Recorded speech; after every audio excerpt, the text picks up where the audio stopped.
à toutes et à tous. Soyez encore une fois les bienvenus.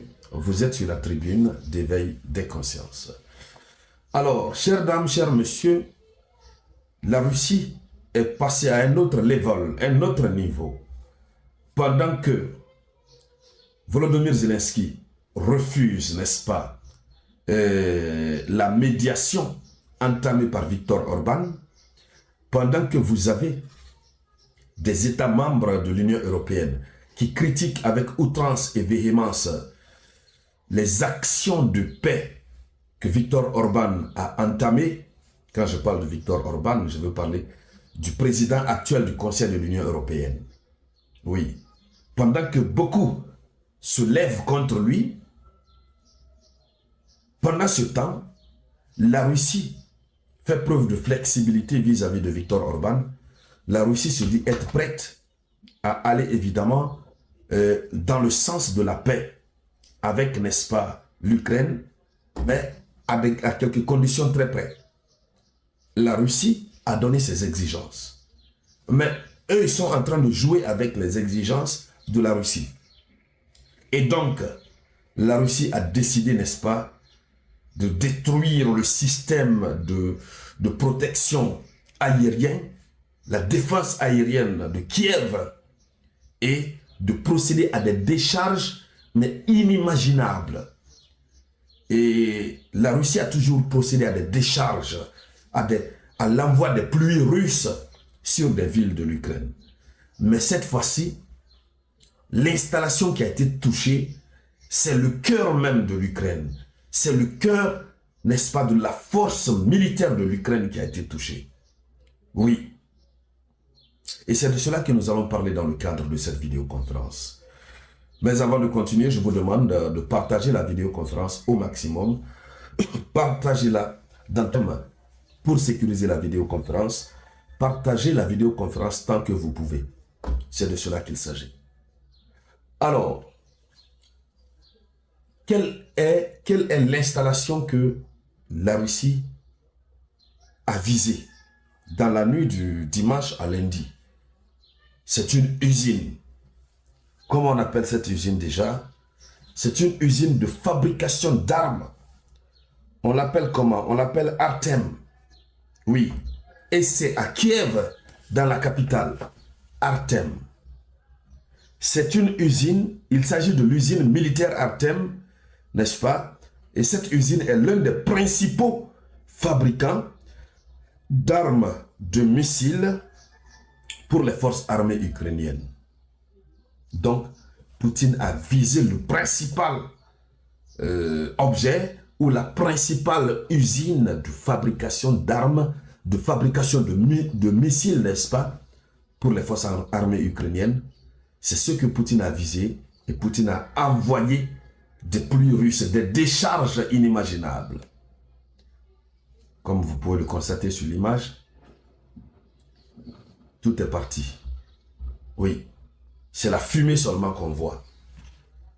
Et donc, qui dit que l'Ukraine va continuer le conflit? C'est parce que l'Ukraine a des munitions, c'est parce que l'Ukraine a des missiles. On sait tous que l'Ukraine est aidée par l'Occident.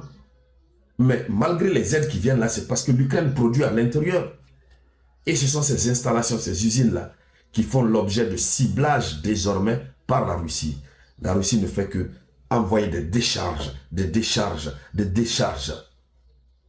Zelensky, on ne parle même plus.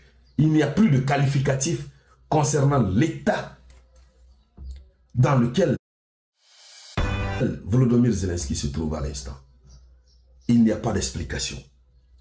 Donc Zelensky a affirmé qu'au total, les forces armées russes ont envoyé 40 missiles sur des cibles critiques en Ukraine. Ce n'est pas la seule usine qui a été visée.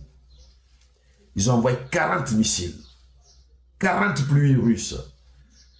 Zelensky est fatigué. C'est-à-dire, il ne sait plus à quel sein se vouer. Mais le monsieur aussi, il est trop têtu. Plus têtu que lui, il n'y en a pas. Plus têtu que lui, il n'y en a pas. Pour le moment, quand même, il n'y en a pas.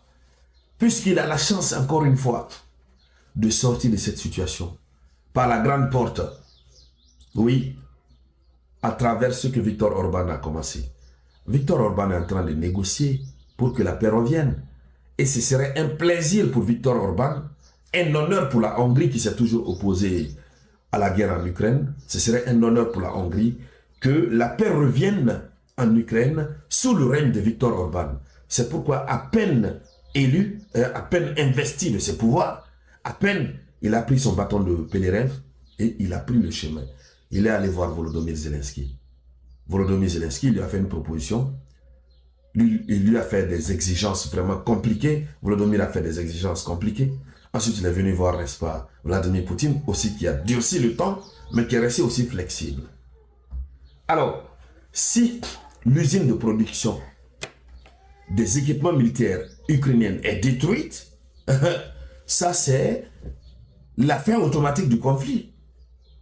Même si, hier on a parlé de la mobilisation forcée, même s'ils mobilisent les militaires, forcément on les recrute dans l'armée pour les envoyer au front, mais pour envoyer un militaire au front, il faut avoir des munitions. D'abord, ces usines existaient. Ces usines produisaient des munitions. Mais l'Ukraine continuait à se plaindre puisque l'Ukraine gaspille des munitions comme, c'est-à-dire même le pain, on ne gaspille pas comme ça, comme du vent, comme de l'air. Malgré que cette société était en travail, produisait des missiles, des munitions, l'Ukraine continuait de demander des conteneurs de munitions à l'Occident. Et maintenant que la société a été, voilà, par la Russie. Qu'est-ce qui va se passer? La société a été touchée, l'usine a été touchée. Qu'est-ce qui va se passer?